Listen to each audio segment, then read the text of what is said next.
Ça ira plus vite, si on fait sans elle. » Elle n'a pas levé la voix. Ma belle-fille a simplement soufflé cette phrase en rangeant les assiettes, comme si je n'étais qu'un couvert en trop. Je l'ai vue rire, discrètement, pendant qu'elle me tournait le dos. Ce rire-là, sec et léger, a résonné plus fort que n'importe quelle gifle. C'est à ce moment précis que j'ai compris. J'étais seule. Je tenais la louche au-dessus de la soupière. La vapeur montait, parfum de poireaux et de pommes de terre, le même que dans ma cuisine d'autrefois. Ma petite fille Emma avait mis la table. Fourchette alignée, serviette pliée, une bougie allumée, pour faire joli. La flamme tremblait, comme moi. Sans elle, a répété ma belle-fille, la voix basse, le ton d'une personne qui règle une évidence administrative. Mon fils n'a rien dit. Il a hoché la tête, les yeux sur son téléphone. Il croyait sans doute que mon âge me rendait sourde. Mais l'oreille des mères âgées n'oublie jamais d'écouter ce qui la blesse. J'ai posé la louche et pris une respiration. J'ai fait semblant de chercher le sel. On apprend, avec le temps, à dissimuler la douleur sous des gestes de cuisine. Le silence, c'est aussi un tablier. Leur conversation flottait derrière moi. Des mots de gestion, d'efficacité, de décision à prendre. Il y avait dans ces phrases une politesse chirurgicale. Tout y était froid, bien rangé. Simplifier, disait-elle. Chez elle, simplifier, voulait dire effacer. Je me suis retournée. Mon fils s'est levé, faussement surpris. « Maman, oh, tu étais là ?» Il m'a embrassée du bout des lèvres. Ce n'était pas une étreinte, c'était un geste d'habitude. Il sentait le café tiède et la fatigue. J'ai vu dans ses yeux cette ombre nouvelle. La gêne. Je me suis assise sans bruit. Emma m'a souri, m'a tendu sa petite main. « C'est toi qui sers, mamie. »« Oui, mon cœur. » Je lui ai versé la première louche. Elle m'a remerciée, toute fière.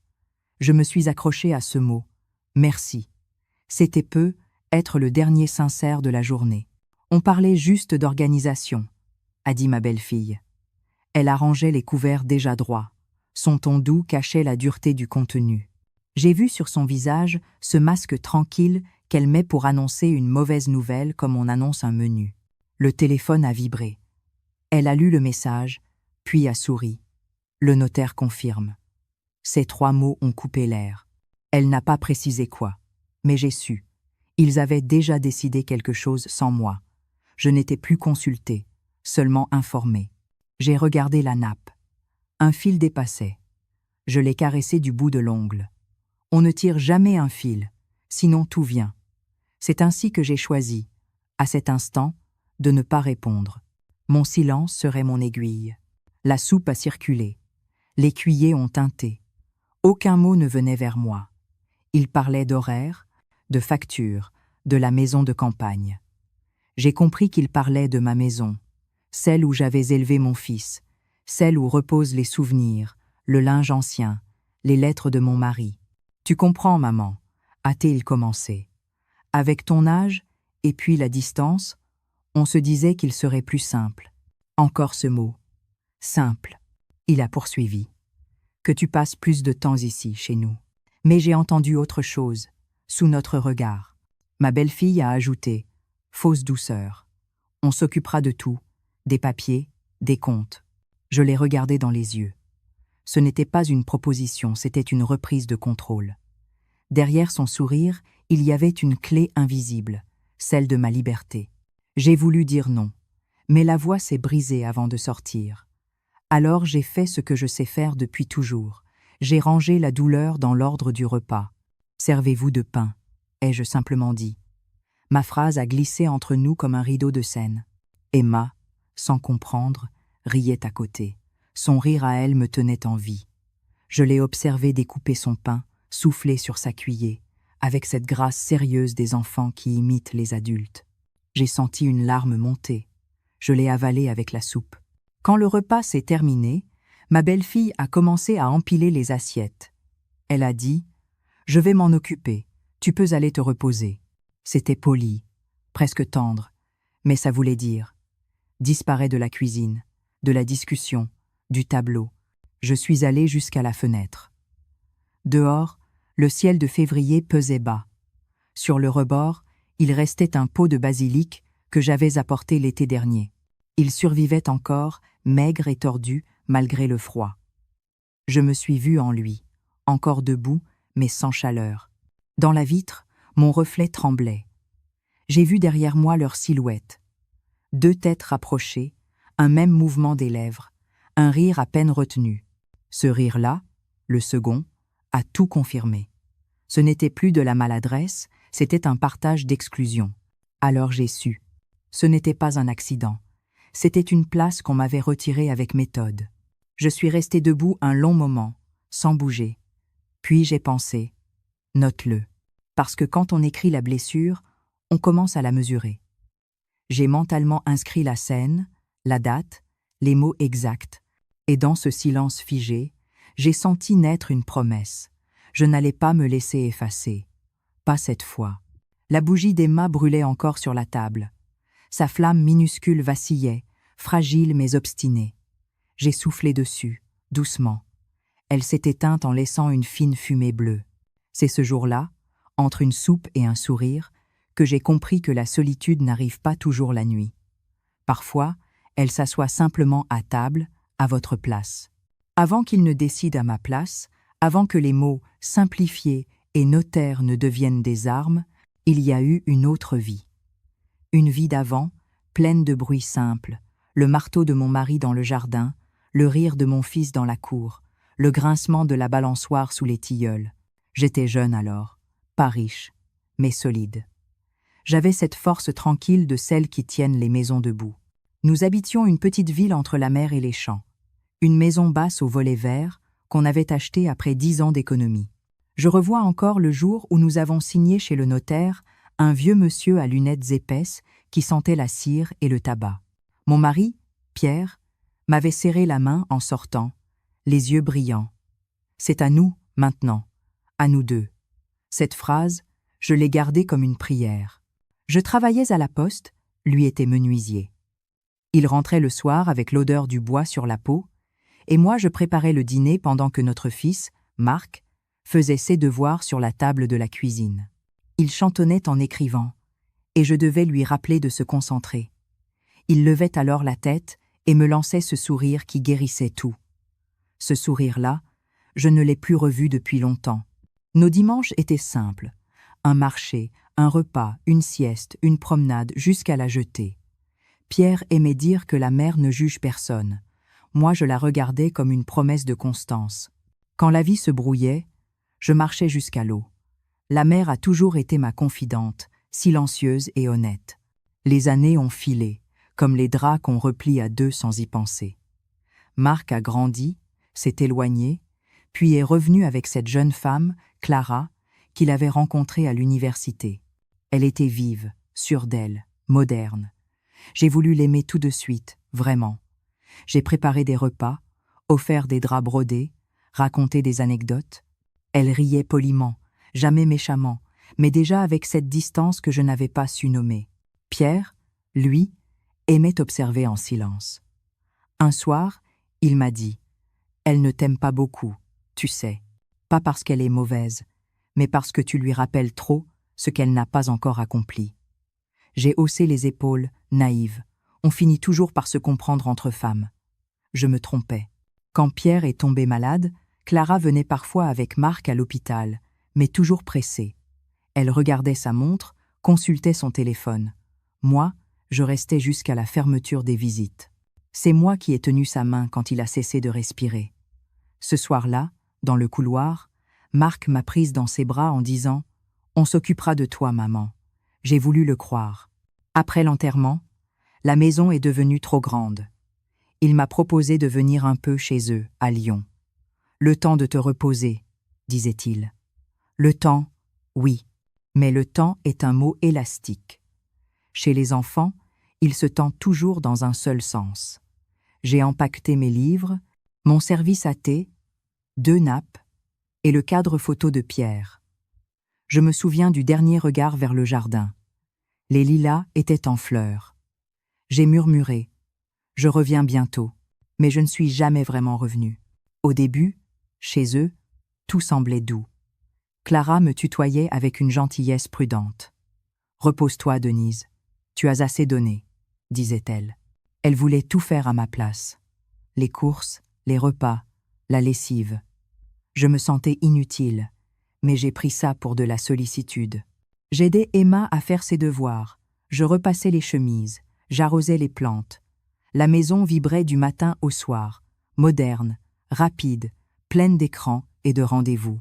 Je me suis souvent dit que c'était moi qui devais m'adapter, pas eux, que le monde avait changé, que je devais apprendre à parler plus vite, à ne plus raconter avant. Alors, j'ai effacé mes habitudes. Je ne faisais plus de café après 20 heures, je n'ouvrais plus les volets à 6 heures. J'ai appris à marcher sans bruit dans ma propre vie. Marc, lui, travaillait beaucoup. Parfois, je ne le voyais qu'au dîner. Il me disait « Ça va, maman ?» sans attendre la réponse. J'avais peur de le déranger, peur de devenir un poids. Clara s'en chargeait pour moi.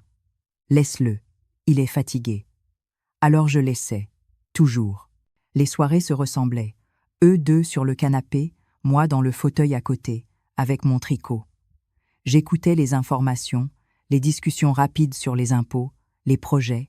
Je faisais partie du décor. Une lampe, une vieille chaise, un souffle. Mais quand Emma venait s'asseoir sur mes genoux avec son livre, tout reprenait sens. Elle me demandait « Raconte-moi quand papa était petit ». Et je lui racontais, doucement, pendant que les grands tapaient sur leur téléphone. Parfois, quand ils sortaient dîner, je restais seule. Je rangeais la cuisine, notais la liste des courses sur un papier. Je mettais les restes au réfrigérateur. Je pensais à Pierre, à la mer, au vent sur la jetée. Et je me disais que tout allait bien, qu'il suffisait de patience, encore un peu. Mais la patience, c'est un fil qui s'use sans bruit. Il a commencé à se rompre le jour où j'ai compris que ma place n'était plus une invitation, mais une tolérance. Que j'étais là non pas avec eux, mais chez eux. Ce soir-là, dans la cuisine, quand j'ai vu ma belle-fille rire en parlant de moi comme d'un problème logistique, j'ai revu toute ma vie se replier, comme un drap qu'on range dans une armoire où il n'y a plus de place. Et pourtant, au fond de moi, une certitude est née. Si on pouvait me retirer ma place à table, on ne pourrait pas m'enlever ma mémoire. Et ma mémoire, elle, commençait à écrire. Les signes n'étaient pas arrivés d'un coup. Non, ils s'étaient installés doucement, comme une buée sur une vitre qu'on ne remarque pas tout de suite. Le rejet, chez eux, avait le visage de la politesse. Il disait « Merci » et « C'est gentil, Denise », mais ses mains repoussaient sans bruit. Je crois que tout a commencé avec les clés. Un matin, Clara m'a dit, sur un ton léger, « Tu sais, on a fait un double de la porte d'entrée, pour plus de sécurité. » J'ai répondu, « Ah, c'est bien, au cas où Emma oublierait la sienne. » Elle a souri sans répondre, puis a ajouté, « Oui, et aussi, on a mis une serrure connectée. Plus pratique, tu verras. » Ça se commande depuis le téléphone. Je ne voyais pas très bien ce qu'il y avait de pratique à ça. Quelques jours plus tard, j'ai découvert que mon code ne fonctionnait plus. Je devais sonner, attendre qu'on m'ouvre. « Ah, désolé, c'est le système qui bug », disait-elle. 3 fois de suite, le système a bugué, mais jamais quand elle rentrait, elle. Puis, il y a eu la cuisine. Au début, j'y passais mes matinées. Je préparais les repas, je rangeais, je mettais un bouquet de fleurs sur la table. Clara aimait que tout soit blanc, net, sans odeur. Moi, j'aimais l'odeur du café, des tartines grillées, du linge propre qui sèche sur une chaise. Un matin, elle m'a dit « Tu sais, Denise, j'ai lu que les odeurs de cuisson restaient dans les rideaux. » Je n'ai rien dit. Le lendemain, elle a commandé un diffuseur neutre. Il sentait la pharmacie et la distance.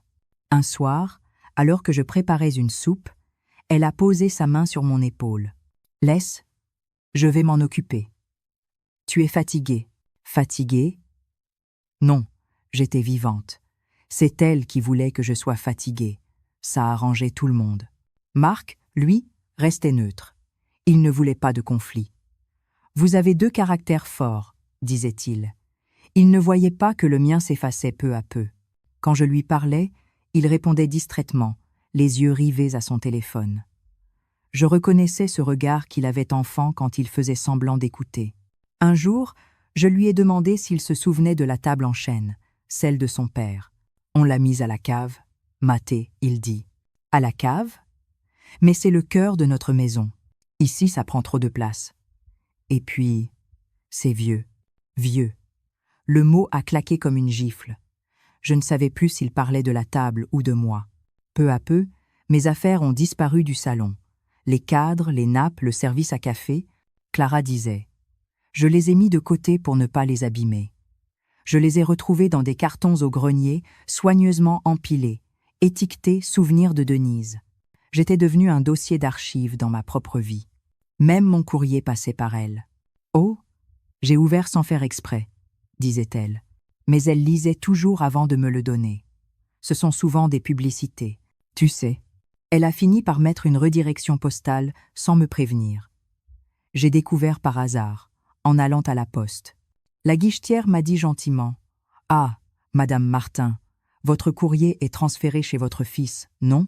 Les petits signes, un à un, formaient une phrase silencieuse. « Tu n'as plus de territoire. » Les repas aussi ont changé. Avant, on dînait ensemble. Puis Marc a commencé à dire « On rentre tard, ne t'attends pas. » Alors je dînais seule avec Emma. Elle mangeait lentement, me racontait ses journées d'école, ses dessins. C'était notre bulle. Mais même cette bulle, Clara l'a crevée. Emma doit se coucher tôt. Tu comprends. Les dimanches, il sortait sans moi. On a prévu un brunch avec des amis. Tu comprends, ce n'est pas trop ton truc. Au début, j'ai proposé de les accompagner, par politesse. Puis j'ai arrêté. Quand on se sent de trop, on finit par disparaître avant d'être effacé. Je passais mes après-midi à coudre, dans le petit salon du fond. J'aimais ce coin, avec la lumière qui tombait sur le tapis. Un jour, j'ai trouvé le fauteuil déplacé. À la place, une étagère neuve, blanche, sans âme. Clara a dit « On réorganise un peu, pour gagner de la place. » Gagner de la place? Oui, en me retirant la mienne. Je me suis mise à écrire, chaque soir, dans un petit carnet vert. Pas pour me plaindre, pour comprendre. J'y notais les phrases exactes, les dates, les gestes. 23 février, elle a changé le code de la porte. 5 mars, la table en chêne est descendue à la cave. 8 mars, elle m'a appelé ma chère Denise devant ses amis. Je voulais garder trace, comme un juge garde un dossier. Pas pour punir, pour ne pas devenir folle. Parfois, la nuit, j'entendais leurs pas dans le couloir, leurs rires étouffés, la porte de leur chambre qui se fermait doucement. Et moi, je restais éveillée, à écouter ma respiration, celle d'une femme qui vit encore, mais qu'on range déjà dans le passé. Je repensais à Pierre.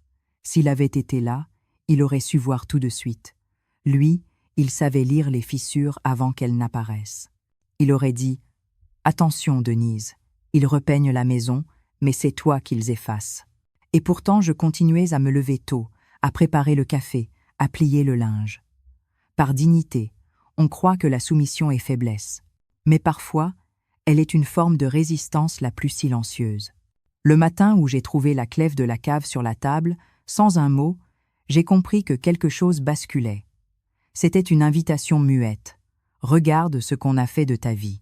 Je l'ai prise entre mes doigts, froide et lourde. Et pour la première fois depuis longtemps, j'ai eu peur non pas d'eux, mais du vide qu'ils avaient laissé derrière moi. La goutte d'eau, ce n'est jamais un grand cri, ni une trahison spectaculaire. C'est un détail, un geste minuscule qui renverse des années de patience. Pour moi, ce fut un matin de mai, un de ces matins trop clairs pour supporter la cruauté. J'étais dans la cuisine, seule, comme souvent. Clara et Marc étaient sortis pour une signature importante, avait-il dit. Emma, elle, était à l'école. J'avais ouvert la fenêtre. Le lilas du voisin embaumait jusque sur le plan de travail. Il y avait cette odeur d'enfance qui ramène les souvenirs sans prévenir. Je me sentais paisible, presque.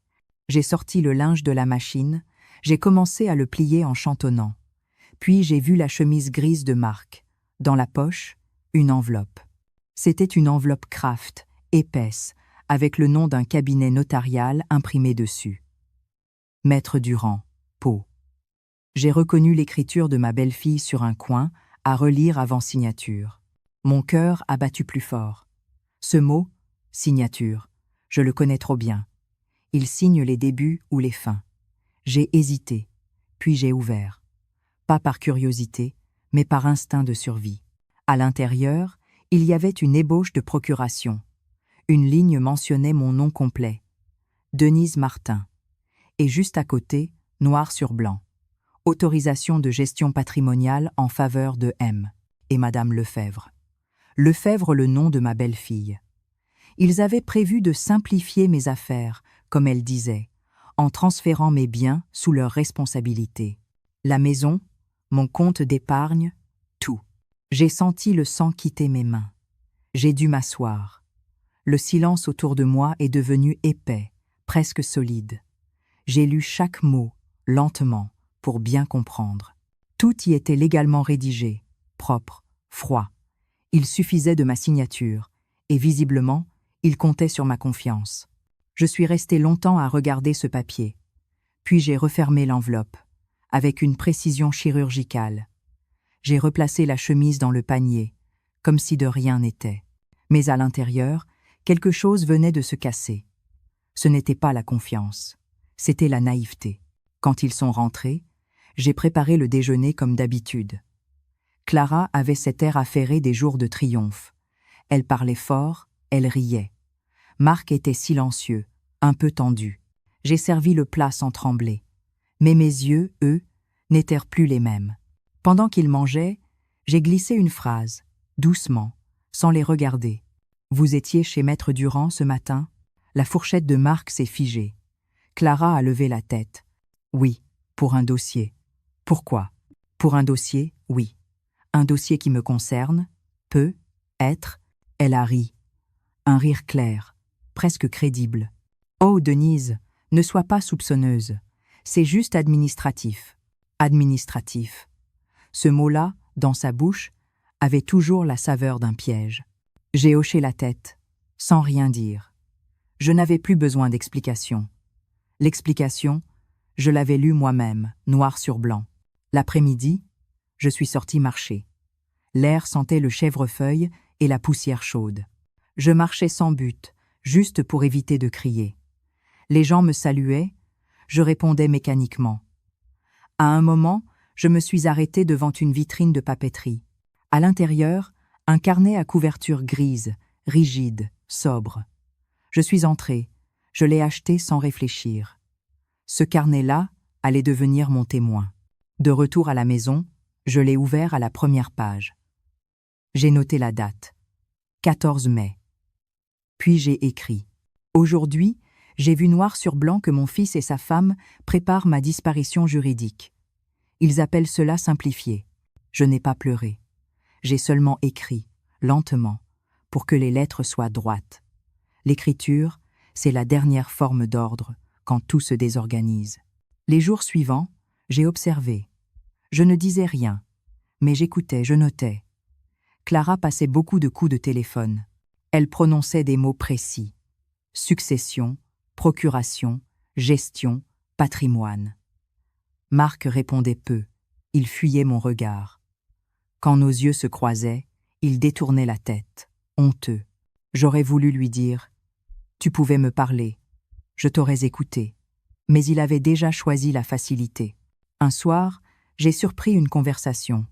Il pensait que je dormais. « Tu crois qu'elle signera ?»« Bien sûr. Elle fait toujours confiance. Et puis, tu la connais. Elle déteste les papiers. Et si elle demande, on dira que c'est pour sa sécurité. » Ils ont ri. Le même rire que j'avais entendu ce jour-là dans la cuisine. Cette fois, je n'ai pas eu mal. J'ai eu froid. Je suis allé dans ma chambre, j'ai pris le carnet gris et j'ai noté mot pour mot ce que j'avais entendu. Puis j'ai écrit une phrase en dessous. « Le jour où ils me feront signer, je serai prête. » C'est ce soir-là que j'ai compris que la riposte pouvait être silencieuse. Pas un cri, pas un scandale, juste une vérité écrite, datée, classée. Une vérité qui attend son heure. J'ai ressorti mes papiers. Les vieux relevés, l'acte de propriété, le testament que Pierre et moi avions rédigé 20 ans plus tôt. Tout était encore à mon nom. J'ai pris le temps de relire chaque clause, chaque signature. C'était ma vie sur du papier, une vie qu'on voulait m'enlever avec une simple ligne. Je me suis juré que si un jour on me tendait un stylo, ce serait moi qui choisirais sur quoi il glisserait. Le lendemain, à l'aube, j'ai pris le bus pour le centre-ville. Sans leur dire. J'ai marché jusqu'à l'étude d'un autre notaire, Maître Perrault, que je connaissais de ma jeunesse. Son bureau sentait le papier ancien et le café froid. Il m'a reconnue. « Madame Martin ?» Ça faisait longtemps. « Que puis-je pour vous ?» Je me suis assise. Et d'une voix calme, j'ai dit « Je voudrais savoir comment on se protège d'une procuration qu'on n'a pas encore signée. » Il m'a regardé longuement, puis il a hoché la tête. « Vous avez bien fait de venir. » Ce jour-là, la peur a commencé à changer de camp. Ce soir-là, en rentrant de chez Maître Perrault, j'ai marché longtemps avant de remonter l'allée de la maison. Le ciel s'était teinté d'un rose pâle qui glissait vers le gris. Les lilas du voisin perdaient leurs fleurs. J'avais dans le sac un dossier, discret, et dans le cœur une tempête silencieuse. Je savais désormais ce que je valais, pas en chiffres, pas en mètres carrés, mais en lucidité. On m'avait sous-estimé. Ils croyaient sans doute que j'étais fatiguée, confuse, docile une mère qui signe sans lire, qui remercie encore quand on la dépouille. Ils ignoraient que la vieillesse n'efface pas la mémoire. Elle l'appolite. La maison était vide à mon retour. Un mot sur la table. Dîner chez les Morel, ne t'attends pas. J'ai posé mon sac, retiré mes chaussures et allumé la lampe du coin. La lumière jaune a recouvert le salon, ce salon qui n'était plus à moi. Le fauteuil où je lisais avait disparu, remplacé par une plante artificielle. J'ai souri malgré moi. L'effacement était complet. Même mes traces physiques avaient été gommées. Je me suis assise dans la pénombre et j'ai ouvert le carnet gris. J'ai relu les notes des semaines précédentes, ligne par ligne, comme un témoin qui révise son dossier avant l'audience.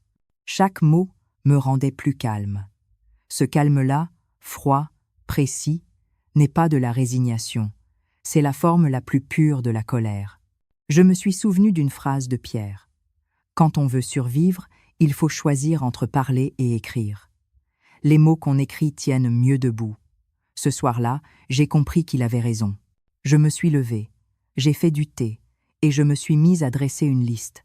Ce que je savais, ce que je devais vérifier, ce que je devais sauver. Les papiers originaux de la maison, mon compte personnel à la caisse d'épargne, le livret de mariage et le testament initial, le double de mes clés, les relevés que Clara garde pour m'aider. Je ne dormais plus beaucoup ces nuits-là. Je m'endormais tard, la tête pleine de chiffres et de souvenirs. Quand je fermais les yeux, je revoyais Pierre assis à son bureau, sa main sur la mienne pour m'apprendre à signer correctement. Ne tremble jamais, Denise. Une signature, c'est une voix. Au petit matin, je me levais avant tout le monde. Le café, le silence, les oiseaux mes seuls alliés. J'écoutais le tic-tac de l'horloge et je notais mes pensées dans le carnet. Pas pour la vengeance, pour la clarté. La clarté, c'est le début de la liberté. Un matin, en pliant le linge, j'ai trouvé une feuille glissée dans le panier. Une convocation. Maître Durand vous attend mardi 9h pour finaliser la procuration. J'ai senti mon cœur s'arrêter une seconde. C'était donc prévu, officiel, daté. Je suis restée là, debout, la feuille dans les mains. Puis j'ai souri. Il pensait m'avoir piégée, mais je savais déjà quoi faire. Le soir, au dîner, Clara m'a observé avec ce ton faussement concerné. « Tu es bien, Denise ? Tu as l'air pensive. » Je réfléchissais. Ai-je dit simplement. « À quoi donc ? » À ce que signifie le mot « famille ». Elle a ri, croyant à une lubie poétique. Mais Marc, lui, a levé les yeux vers moi. Il a vu quelque chose dans mon regard, un éclat qu'il n'y avait plus depuis longtemps. Il a baissé la tête. Cette nuit-là, je n'ai pas dormi. J'ai écrit. J'ai écrit pour ne pas hurler. Je me suis rappelé toutes les fois où j'avais accepté, où j'avais dit oui pour ne pas déranger. Les années à servir sans qu'on dise merci, les Noëls où on m'offrait un foulard alors que j'avais payé les cadeaux des autres. J'ai compris que la solitude ne venait pas des autres, mais de moi. C'est moi qui avais laissé le vide s'installer. Vers 3h du matin, j'ai pris une décision. Je ne signerai rien, mais je ne dirai pas non non plus. J'attendrai. Je les laisserai croire. Parfois, la meilleure défense, c'est l'attente lucide. Le lendemain, j'ai revêtu ma veste beige, celle que Pierre aimait, et je suis sortie. J'ai pris le bus jusqu'à la banque. J'ai demandé à voir la directrice.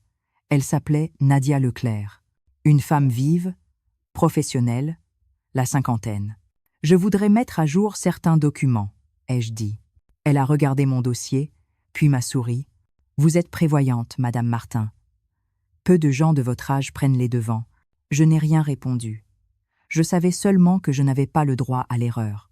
J'ai ouvert un nouveau compte à mon seul nom, transféré mes économies, changé le code de ma carte. J'ai signé lentement, sans trembler. Chaque trait du stylo me rendait un peu de souffle. Quand elle m'a demandé « Vous voulez qu'on envoie un relevé à votre adresse actuelle ?» J'ai répondu « Non. J'ai une autre adresse en tête. Je n'en avais pas encore, mais je savais qu'un jour j'en aurais une. » De retour à la maison, j'ai caché les papiers dans la doublure de ma valise, celle où dort encore l'odeur du linge ancien. Le soir, j'ai observé Clara qui préparait la table. Elle parlait de déco, de peinture, de rendre la maison plus fonctionnelle. La mienne, pensais-je. Ma maison. J'ai pris conscience, dans ce moment précis, que je n'avais plus rien à attendre d'eux. J'avais tout donné. Mon temps, mon travail, mes rires, mes silences. En retour, ils m'avaient préparé une procuration. Cette pensée aurait pu me briser. Elle m'a rendu tranquille, parce que désormais, la peur avait changé de visage. Elle n'était plus mienne. J'ai refermé le carnet, pris une grande inspiration et murmuré pour moi-même. « Denise, reprends ton nom. » Et j'ai su que, quelque part dans cette même maison, un nouveau chapitre venait de s'ouvrir, celui de la résistance écrite. La préparation ne fut pas une vengeance, ce fut un travail. Un vrai, méthodique, presque administratif, comme on remet de l'ordre dans une maison qu'on a trop longtemps laissée à d'autres. J'ai toujours cru que la dignité, c'était avant tout une question d'organisation. Les jours suivants, j'ai avancé lentement, sans rien laisser paraître. Le matin, je préparais le café comme toujours. Je saluais Clara d'un « Bonjour ma grande ». Tranquille, j'aidais Emma à trouver ses cahiers. Mais derrière mes gestes habituels, chaque minute servait désormais à un plan. Je devais d'abord vérifier ce qui restait légalement à moi. Je suis retourné voir Maître Perrault, mon allié silencieux. Il m'a reçu sans tarder, le regard attentif, les doigts joints. J'ai lu la procuration, lui ai-je dit. Je ne signerai pas. Très bien. Vous avez déjà pris la meilleure décision. Il a pris des notes. Je vous conseille de faire un acte unilatéral de conservation de vos droits. Nous allons rédiger un document stipulant qu'aucune délégation ni gestion externe n'est autorisée sans votre consentement. Et je le déposerai officiellement. Il a relevé les yeux. Vous avez toute votre tête, Madame Martin. C'est votre meilleure défense. Je suis sortie de là avec un dossier bleu dans le sac, mon bouclier. Ensuite, j'ai trié mes papiers à la maison. Le soir, quand tout le monde dormait, j'ouvrais mes tiroirs, vidais les classeurs, recomposais les pièces manquantes. Je faisais des piles, propriété, compte bancaire, assurance vie, testament. Je notais chaque détail dans mon carnet gris, avec la rigueur d'une greffière. J'ai retrouvé des documents jaunis, l'acte d'achat de la maison de bord de mer, celui que Pierre et moi avions signé à la main dans un bureau minuscule à Arcachon. À l'époque, j'avais à peine lu. J'avais seulement fait confiance. Cette fois, je lisais tout. Chaque mot était une pierre à reprendre. Puis, j'ai préparé la seconde étape, l'argent. À la banque, Nadia Leclerc m'a accueilli avec le même sérieux que la première fois. Vous souhaitez rendre vos comptes totalement indépendants? Oui. Et je voudrais également ouvrir un petit compte secondaire, au cas où. Elle a hoché la tête, habituée à ses prudences discrètes. Elle ne m'a pas posé de questions. En signant, je me suis senti respirer mieux. Mon stylo glissait ferme et net, sans hésitation. Pierre aurait été fier. J'ai ensuite loué un coffre. Un petit, dans la salle aux portes blindées du sous-sol de la banque. À l'intérieur, j'ai déposé les papiers essentiels, l'acte de propriété, le testament, mes relevés et un exemplaire du carnet gris. Quand la clé a tourné, J'ai senti une paix étrange. Pour la première fois depuis des mois, rien ne pouvait m'être pris. La troisième étape fut plus subtile. Observer sans alerter. Je notais leurs paroles, leurs habitudes, leurs contradictions. Un soir, j'ai surpris Clara au téléphone avec le notaire Durand. Oui, elle signera. Ne t'en fais pas. Elle fait confiance. J'ai noté la date, l'heure, le ton. Ce n'était pas de la rancune, c'était une preuve. Je me suis aussi rapproché d'Emma, sans que Clara s'en doute. Nous lisions ensemble, le soir. Je lui apprenais à écrire son prénom en cursive, à dater ses dessins. Elle riait, heureuse. Et parfois, elle me disait « Mamie, pourquoi tu écris toujours dans ton cahier gris ?» Je lui répondais « Parce que c'est là que je garde les choses importantes. » Elle hochait la tête gravement, comme si elle comprenait déjà. Un matin, alors que Clara était partie pour son cours de yoga, j'ai profité du calme pour téléphoner à la mairie de mon ancien village. « Bonjour, ici Denise Martin. Je souhaiterais obtenir un duplicata de mon acte de propriété et des impôts fonciers de la maison d'Arcachon. » La voix à l'autre bout m'a reconnu. « Mais bien sûr, Madame Martin, vous êtes toujours propriétaire à 100%. » Je n'ai rien répondu. Une chaleur lente m'a envahi. J'étais encore là, sur les registres, dans la loi, dans le réel. Le soir, j'ai rangé les copies dans mon dossier bleu. Clara est rentrée, chargée de sacs. « Tu as passé une bonne journée ?» m'a-t-elle demandé, d'un ton distrait. « Oui, très bonne. J'ai fait du rangement. Tu n'en as jamais fini, toi. » Elle a ri. Moi aussi. Mais nos rires n'avaient plus la même densité. Dans les jours qui ont suivi, j'ai préparé ma sortie. Doucement, sans bruit. J'ai visité un petit appartement en ville, conseillé par Nadia, la banquière. Un 2 pièces au rez-de-chaussée, avec une fenêtre sur un jardin intérieur. Le propriétaire, un homme aimable, m'a regardé avec étonnement. « Vous cherchez à louer seul ?»« Oui.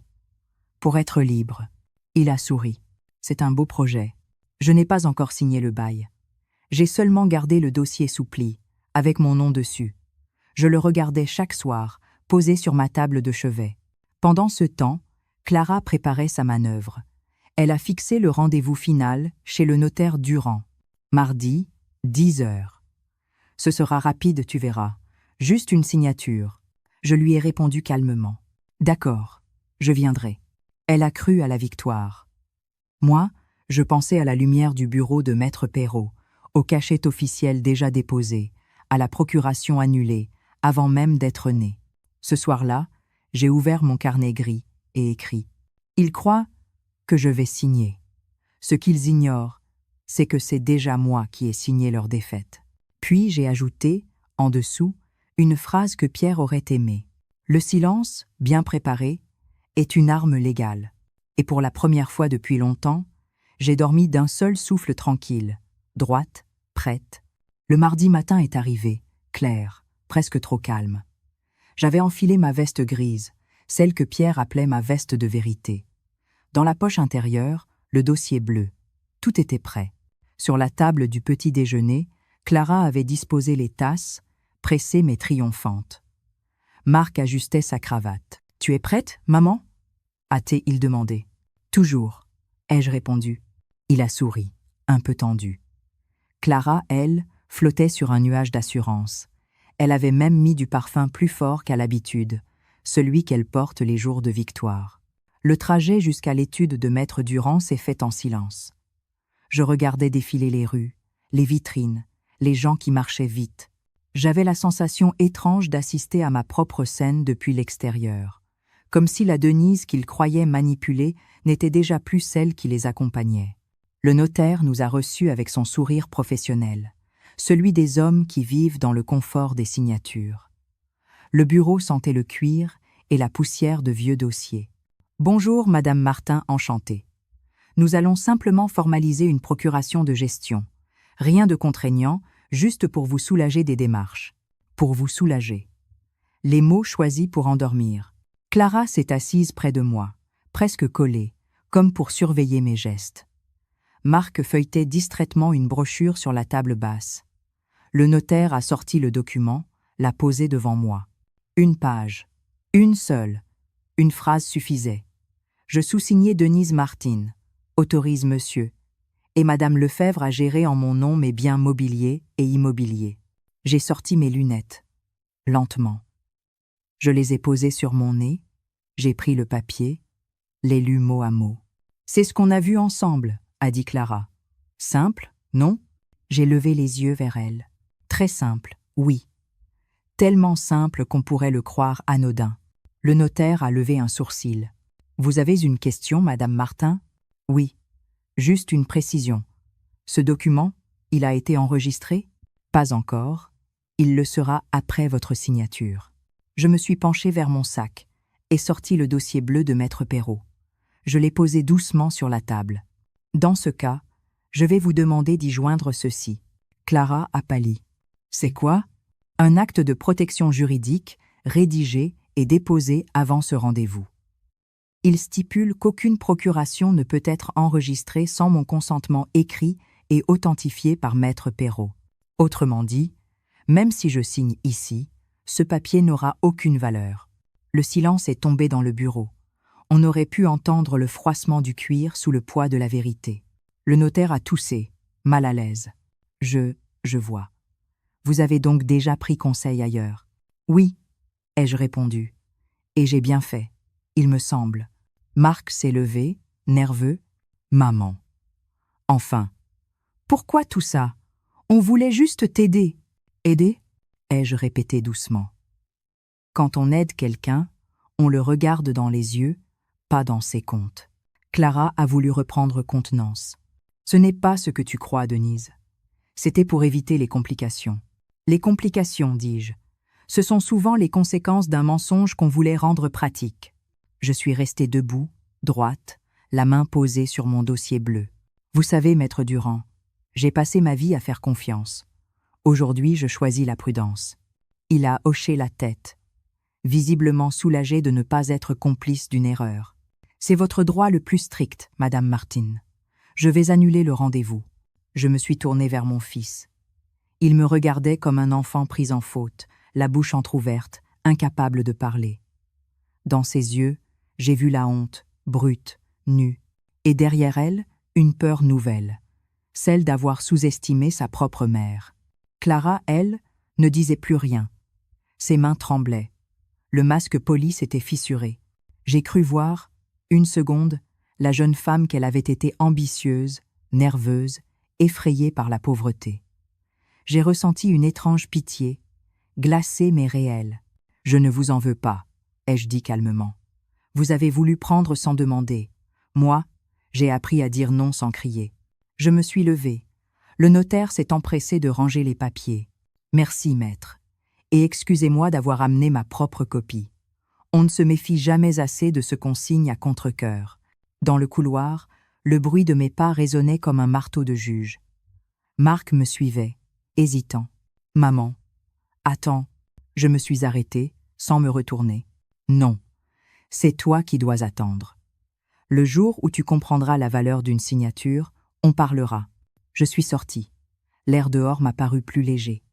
Il pleuvait finement, une pluie douce, tiède. Chaque goutte effaçait un peu de la peur que j'avais portée depuis des semaines. Sur le trottoir, j'ai sorti mon carnet gris. J'ai noté la date, l'heure et une seule phrase. Le piège s'est refermé, mais pas sur moi. Puis j'ai fermé le carnet, rangé le stylo et regardé la ville autour de moi. Les passants allaient vite, indifférents. Moi, j'avançais lentement, mais enfin libre. Quand je suis rentrée, la maison était silencieuse. J'ai allumé une lampe, observé les ombres sur le mur. J'ai retiré ma veste et me suis servi un thé. Sur la table, une photo d'Emma souriait. J'ai posé ma main dessus. C'est pour toi, ma petite, que j'ai tenu bon. Un jour, tu comprendras qu'une femme ne se défend pas toujours avec des cris, mais avec des preuves. Et, dans le calme retrouvé, j'ai senti la victoire la plus discrète, celle qu'on ne raconte pas, mais qu'on garde, pliée, au fond du cœur. Les jours qui suivirent le rendez-vous chez le notaire eurent la densité des lendemains d'orage. La maison n'était plus la même. L'air y était lourd, chargé d'un silence qui ne se dissipait pas. Chacun marchait à pas mesurés, comme si un seul mot de travers pouvait rallumer l'éclair. Clara ne me regardait plus. Elle entrait dans la cuisine, se servait un café sans un mot, refermait la porte derrière elle. Les objets, d'habitude si bien rangés, semblaient déplacés, nerveux comme s'ils sentaient eux aussi que quelque chose s'était brisé. Marc, lui, essayait de maintenir un semblant de paix. Il m'apportait parfois des fleurs du marché, des petits gestes dérisoires, mais je voyais bien dans ses yeux la gêne profonde. Le fils, le mari, l'homme qu'il était devenu, se heurtait à l'enfant qu'il avait été, celui qui croyait encore que sa mère ne disait jamais non. Le samedi suivant, un dîner de famille était prévu. Clara avait insisté, pour ne pas laisser traîner les tensions. Elle voulait, disait-elle, clarifier. Ce mot-là, dans sa bouche, sentait la poudre. La table était dressée comme pour une trêve. Nappe blanche, vaisselle fine, vin ouvert. Emma, entre nous, observait, sérieuse, comme si elle pressentait le danger. J'ai pris place, calme, droite, presque distante. Alors Denise, commença Clara avec un sourire de porcelaine. On s'est bien remis de mardi? Parfaitement, ai-je répondu. J'ai même très bien dormi. Elle n'a pas aimé la réponse. Son rire s'est brisé, sec. Tu sais, tu t'es fait des idées. Ce document n'avait rien de malveillant. C'était juste une sécurité. Une sécurité, oui. Mais pas pour moi. Marc a levé la main, exaspéré. On ne va pas recommencer. Je me suis tournée vers lui, doucement. Non, justement. Ce qui a été commencé, ce n'est pas moi qui le recommencerai. Il a baissé les yeux. Le silence est tombé à nouveau. Emma fixait son assiette, les doigts crispés sur sa fourchette. J'ai posé ma main sur la sienne. « Mange, ma chérie », ai-je murmuré. « Ce n'est pas ton histoire, c'est la nôtre. » Mais c'était faux. Les enfants sont toujours les témoins des injustices qu'on croit cachées. Après le repas, je suis restée seule dans le salon. Eux se sont enfermés dans la cuisine. Leur voix me parvenait, saccadée, hachée. Elles nous humilient. On n'a rien fait de mal. On voulait juste prévoir. Prévoir quoi? Qu'elles vivent encore trop longtemps? J'ai fermé les yeux. Ces phrases, je les attendais presque. J'ai entendu ma propre respiration se mêler à la leur, comme un contre-champ. Le dimanche, Marc est venu me parler. Il s'est assis au bord du canapé, nerveux, incapable de me regarder. Maman, Clara est un peu bouleversée. Elle pense que tu nous en veux. Non, ai-je dit calmement. J'ai juste compris que je n'avais plus ma place ici.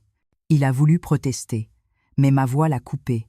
Ne t'inquiète pas, je ne réclame rien. Je reprends seulement ce qui m'appartient, ma liberté. Je l'ai vu déglutir, impuissant. Tu vas partir? Oui. Et ne t'en fais pas, ce sera sans drame. Ce mot, drame, l'a rassuré. Il ne supporte pas les scènes, les enfants modernes. Il préfère les effacements. Le lendemain, j'ai commencé à trier mes affaires. Une valise, quelques vêtements, mes livres, mes papiers et le cadre de pierre. Tout le reste pouvait rester. La maison était pleine de choses que j'avais données. Je ne voulais reprendre que ce que je n'avais jamais cédé, ma dignité. Clara m'a observé en silence pendant que je rangeais. Elle ne comprenait pas. Peut-être avait-elle espéré une dispute, un cri, une vengeance. Mais je n'avais plus besoin de bruit. J'avais la loi, la clarté et un bail en attente. Le soir, alors qu'Emma dormait, j'ai glissé un petit mot sur sa table de chevet. N'écoute jamais ceux qui te disent que ton silence ne compte pas. Il peut sauver ta vérité. Je savais qu'un jour elle le lirait, plus tard, et qu'elle comprendrait. Le mardi suivant, je suis partie. Ma valise roulait doucement sur les pavés, le cœur léger. Marc m'a accompagnée jusqu'à la porte, maladroit, ému. « Maman, tu sais, on voulait juste bien faire. » Je l'ai regardé longtemps. Je le sais. Mais parfois vouloir bien faire, c'est ne pas réfléchir à ce qu'on détruit. Il a voulu m'embrasser. Je l'ai laissé faire. Son étreinte sentait le regret. Je me suis retournée une dernière fois. Clara se tenait sur le seuil, droite, les bras croisés. Elle n'a rien dit. Son visage était fermé, presque défensif. Je lui ai simplement dit « Vous savez, Clara, on ne prend pas la place d'une femme qui sait encore marcher seule. » Puis j'ai descendu la rue. Les jours suivants, ils m'ont appelé plusieurs fois. Je n'ai pas répondu. Les messages disaient « Reviens, on veut parler », puis « Tu nous manques », puis plus rien. Le silence, enfin, avait changé de camp. Quand j'ai signé le bail de mon petit appartement, Nadia, la banquière, m'a souri. « C'est un beau choix. Vous serez bien ici. » J'ai posé mon dossier bleu sur la table et répondu « Ce n'est pas un choix. C'est une renaissance. » Le soir même, j'ai accroché le cadre de pierre au mur, près de la fenêtre. La lumière du soir glissait sur le verre. J'ai ouvert la fenêtre, respiré longuement. Au loin, la ville murmurait, vivante. Et pour la première fois depuis longtemps, je n'entendais plus le rire de ma belle-fille dans mon dos, seulement le son doux de ma liberté retrouvée. Mon nouvel appartement donnait sur un petit jardin intérieur. Rien de grandiose. Quelques rosiers, un banc en bois, une fontaine à moitié cassée. Mais chaque matin, quand j'ouvrais les volets, j'avais l'impression d'ouvrir une page neuve. L'air sentait le tilleul et la lessive des voisins. Ce n'était pas la maison d'Arcachon, mais c'était chez moi. Et ce mot, après tant d'années, reprenait enfin son sens. Les premiers jours furent silencieux. Pas de pas pressés dans le couloir, pas de voix qui commentent ma lenteur, pas de soupirs déguisés en sollicitude. J'écoutais le bruit de la bouilloire, le tic-tac de l'horloge, et j'apprenais à ne plus m'excuser d'exister. J'ai aménagé mon espace avec soin. Sur la table, j'ai posé la photo de Pierre et le carnet gris. Dans une boîte en fer, les doubles des papiers importants. J'ai acheté un rideau jaune, une plante verte, et une nappe à fleurs la même que celle qu'on avait autrefois à la maison. Elle sentait encore un peu le savon. Le voisin du dessus, un vieil homme nommé le moine, m'a offert un pot de confiture de figues pour me souhaiter la bienvenue. On m'a dit que vous veniez d'emménager. Athée, il dit. Si vous avez besoin de quoi que ce soit, je suis juste là. Merci, ai-je répondu. J'ai surtout besoin de paix. Il a souri. Alors vous avez frappé au bon étage. Je me suis mise à marcher tous les après-midi. Le parc n'était qu'à 10 minutes. Je m'y asseyais sur le même banc, près de la fontaine, et je regardais les familles passer. Je ne ressentais plus d'amertume, seulement une distance apaisée. On croit souvent que le silence est vide. En réalité, il est plein d'air neuf. Peu à peu, j'ai repris goût aux choses simples. Le marché du mercredi, les journaux du matin, la confiture maison. J'ai même acheté un petit poste radio. La voix des chroniqueurs me tenait compagnie pendant que je faisais le café. Parfois, je parlais à Pierre à mi-voix. Tu vois, je n'ai pas crié. Je n'ai rien cassé. J'ai seulement tenu. Les nuits étaient longues, mais je ne les craignais plus. J'écrivais dans le carnet gris, toujours. Non plus pour noter les humiliations, mais pour recenser les renaissances. Chaque jour sans peur est un héritage à soi-même. Les murs ne m'enferment plus, ils me protègent. Une semaine plus tard, une lettre m'attendait dans la boîte. L'écriture de Marc, une lettre tremblée, maladroite. « Maman, je ne dors plus bien depuis ton départ. Emma te cherche. Clara ne comprend pas, ou ne veut pas. Je voulais te dire pardon. Pas pour le papier, pour tout le reste. J'aimerais venir te voir, si tu veux. Juste parler, sans rien demander. » Je l'ai lu plusieurs fois. Les mots étaient sincères, sans fard. J'ai posé la lettre sur la table, à côté du cadre de pierre. Il aurait dit « Les enfants ne se perdent pas. Ils s'égarent. » 2 jours plus tard, Marc est venu. Il tenait un bouquet de fleurs et ce regard d'enfant égaré. Il est resté sur le seuil, comme s'il craignait de franchir la ligne du pardon. « Tu peux entrer ?» ai-je dit. Il s'est assis, les mains jointes, les yeux embués. « Je ne sais pas comment c'est arrivé, maman. Clara disait que c'était pour t'aider. Et moi j'ai cru... » « Tu as cru, oui. Mais tu n'as pas vu. » Il a hoché la tête. Le silence entre nous était dense, mais pas hostile. Il m'a tendu une photo d'Emma. Elle te demande souvent. Elle a collé ton mot dans son cahier d'école. J'ai senti ma gorge se serrer. Tu lui diras que je vais bien. Que sa grand-mère a appris à respirer pour 2. Avant de partir, Marc a posé la main sur mon bras. Je sais que tu ne reviendras pas, mais j'aimerais réparer, un jour. Commence par apprendre à dire « je suis désolé » sans te justifier. Le reste viendra. Quand il est sorti, j'ai fermé la porte doucement, sans colère. Le pardon n'était pas encore là, mais la rancune, elle, s'était enfin usée. Le soir, j'ai écrit dans le carnet. Le pardon n'est pas un don, c'est un espace qu'on rouvre en soi, pour laisser entrer l'air. Les jours suivants, j'ai continué à construire ma petite vie. Je faisais du bénévolat à la bibliothèque municipale.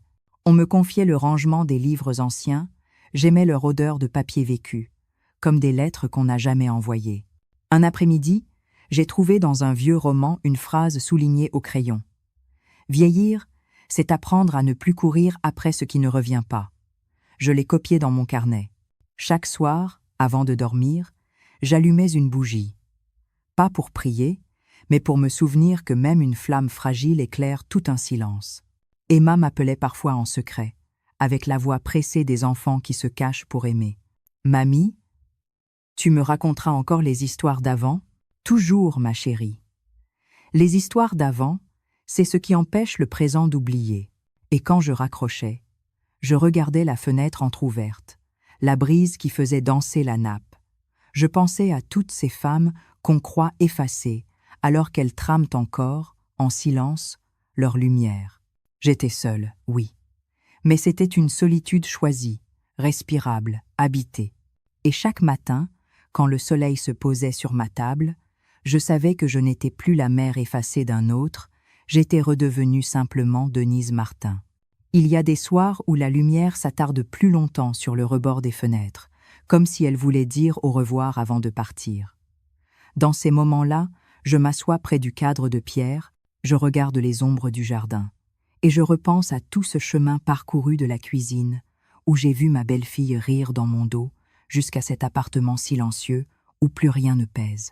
Je n'ai pas gagné une guerre, je n'en ai jamais voulu. J'ai simplement refusé d'être effacée, avant d'avoir dit mon dernier mot. Et ce mot, je l'ai trouvé dans la lenteur, dans le droit, dans le silence. Aujourd'hui, je vis sans bruit. Je prépare mon café à 6 heures, comme autrefois, mais plus personne ne soupire derrière moi. J'arrose mes plantes, je lis les journaux, je parle parfois toute seule. Par habitude, par tendresse, je n'ai plus besoin d'être entendue pour exister. J'ai gardé le carnet gris sur ma table. Il n'est plus un registre de preuves, mais un compagnon. Les dernières pages sont pleines de phrases que je n'aurais jamais su dire autrement. On croit que vieillir, c'est perdre. En réalité, c'est apprendre à trier. La paix ne fait pas de bruit, mais elle remplit toute la pièce. Le silence, quand il vient du courage, devient un langage. Marc m'écrit chaque semaine maintenant. Ses lettres sont plus longues, plus humaines. Il y parle d'Emma, de ses dessins, de ses progrès à l'école. Il me raconte qu'elle veut devenir architecte des maisons pour grand-mère, ses mots à elle. Parfois, il joint une photo. Je la regarde sans tristesse. Le lien n'est pas rompu. Il a simplement changé de forme, comme les rivières quand elles trouvent un autre lit. Clara, je ne l'ai pas revue. Mais il m'arrive de penser à elle sans colère. Je me dis qu'elle aussi a dû grandir dans un monde qui apprend aux femmes à contrôler avant d'aimer. Être qu'un jour, elle comprendra ce que j'ai voulu lui dire sans parler. Être pas. La vie ne rend pas toujours les comptes. Ce que j'ai appris, dans cette histoire, c'est que la justice ne passe pas toujours par les tribunaux. Elle passe parfois par une phrase exacte, une signature refusée, une clé rendue à la bonne main. Et cette forme de justice-là, silencieuse, légale, intime, est la plus solide de toutes, parce qu'elle se fonde sur la vérité. Je me souviens encore du jour où j'ai fermé la porte de la maison de Marc. J'ai cru alors que je perdais ma famille. En réalité, je me suis retrouvée moi-même. C'est étrange, à mon âge, de renaître. On croit que c'est réservé aux jeunes. Mais non, on renaît chaque fois qu'on reprend la main sur sa propre vie, même tard, même lentement. Parfois, je vais à la mer, seule. Je prends le train pour Arcachon, je marche jusqu'à la jetée où Pierre aimait pêcher. Le vent y a toujours la même odeur. Je m'assieds sur un banc, je regarde l'eau et je lui parle. Tu vois, j'ai tenu parole. J'ai gardé la maison dans mes mains. Et j'ai appris à dire non. Enfin, les mouettes tournent au-dessus, indifférentes. Mais le bruit des vagues me répond, comme une approbation discrète. Je pense à toutes ces femmes qu'on appelle discrètes, ces mères, ces veuves, ces grands-mères qu'on croit dociles parce qu'elles parlent bas. J'aimerais leur dire que leur silence n'est pas faiblesse, qu'il peut être une force immense, à condition qu'il soit habité par la vérité. Si un jour Emma me demande « Mamie, pourquoi tu es partie ?» je lui répondrai « Parce qu'il faut parfois s'éloigner pour que les autres te voient enfin. » Et si elle insiste « Tu leur as pardonné ?» je lui sourirai. Parce que le pardon, je l'ai compris, n'est pas un acte, c'est un état. Il arrive quand on n'a plus besoin que l'autre reconnaisse sa faute pour être en paix. J'ai retrouvé une photo ancienne, moi jeune, Pierre à mes côtés, Marc enfant sur mes genoux. Je l'ai encadré, non pas pour me souvenir du passé, mais pour me rappeler que la tendresse, même trahie, laisse une trace indélébile. On ne peut pas effacer ce qu'on a aimé. On peut seulement apprendre à aimer autrement à distance, sans attente. La nuit, avant d'éteindre, j'écris une dernière phrase dans mon carnet. Elle clôt à la fois l'histoire et ma peur. Je ne suis plus la femme qu'on efface. Je suis celle qui écrit les marges. Puis je souffle la bougie. Le silence s'installe, doux, complet. Il n'a plus rien du vide. Il a le poids exact de ma liberté retrouvée. Et ce soir, en fermant les yeux, je pense à toutes celles qui, quelque part, préparent en secret leur départ, leur défense, leur renaissance. Qu'elles sachent qu'il n'est jamais trop tard pour reprendre la plume, pour dire non, pour choisir la paix. Car au bout du compte, après tant de bruit et d'humiliation, après les papiers et les larmes, après les départs et les retours manqués, il ne reste qu'une seule vérité, à laquelle je crois encore. Le silence peut aussi être une forme de justice.